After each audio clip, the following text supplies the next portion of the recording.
اور اب بات کرتے ہیں کچھ بجٹ کے حوالے سے، تو سندھ میں 3,352 ارب روپے حجم کا آئندہ مالی سال کا بجٹ آج پیش کیا جائے گا۔ سالانہ ترقیاتی پروگرام کے لیے 859 ارب روپے مختص کیے جانے کا امکان ہے۔ سرکاری ملازمین کی تنخواہوں میں 15 سے 30% اضافے کی توقع کی جا رہی ہے۔ 3,352 ارب روپے حجم کا بجٹ، سرکاری ملازمین کی تنخواہوں میں 15 سے 30% اضافے کی توقع۔ سندھ کا بجٹ آج پیش کیا جائے گا۔ سالانہ ترقیاتی پروگرام کے لیے 859 ارب روپے مختص کیے جانے کا امکان ہے۔ ترقیاتی منصوبوں کے لیے 964 ارب روپے مختص کر دیے گئے۔ غیر ترقیاتی اخراجات پر 1900 ارب روپے رکھنے کی تجویز ہے۔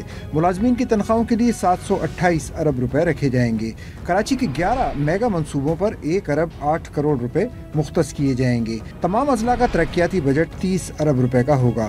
غیر ملکی امداد پر 334 ارب روپے مختص کر دیے گئے۔ وفاقی حکومت کے سالانہ ترقیاتی پروگرام سے 76 ارب روپے، جاری ترقیاتی منصوبوں پر 300 ارب روپے، نامنظور شدہ ترقیاتی منصوبوں پر 92 ارب روپے مختص کر دیے گئے۔